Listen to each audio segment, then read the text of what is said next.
নাবিল, বৃষ্টি কি এখনো হচ্ছে সেখানে? তাপমাত্রার প্রভাব কেমন দেখছেন বৃষ্টি পড়ার পর? সোহার, সকাল থেকে আসলে গত ৩-৪ দিন ধরে যে ব্যবসা গরম ছিল সেই গরমটা নেই, এবং তার কারণ হচ্ছে আজকে সকাল থেকেই সিলেটের আকাশটা মেঘলা ছিল, বাতাস ছিল, পাশাপাশি এরপর থেকে সকাল 11টার পর থেকে আসলে গুড়ি গুড়ি বৃষ্টি শুরু হয়। বৃষ্টিটা এখনো আছে, তবে এই মুহূর্তে বৃষ্টিটা কিছুটা কম।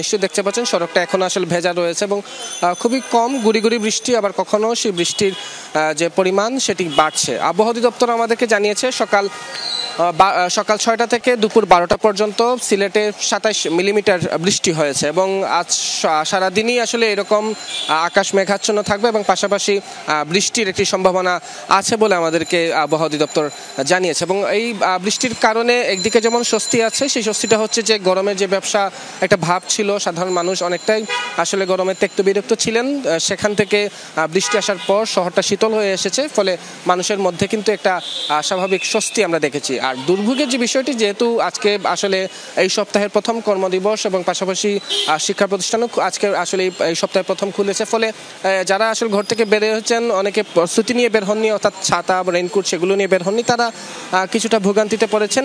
তবে এই ভোগান্তি থাকলেও তারা বলছেন যে গরমের যে তীব্র যে কষ্ট, সেই কষ্ট থেকে এই যে স্বস্তি সাময়িক, সেটিকে তারা আসলে তারা বলছেন যে এটি তাদের জন্য স্বস্তি নিয়ে এসেছে। এবং আরেকটি বিষয় আবহাওয়া অধিদপ্তর বলছে যে এই যে বৃষ্টির যে ভাব, সেই ভাবটি কিন্তু আগামী মঙ্গলবার থেকে আরও বাড়বে, অর্থাৎ বৃষ্টি বাড়ার প্রবণতা রয়েছে এবং এতে করে মানুষের মধ্যে স্বস্তি আরও বাড়বে, এমনটাই তারা আশা প্রকাশ করছেন।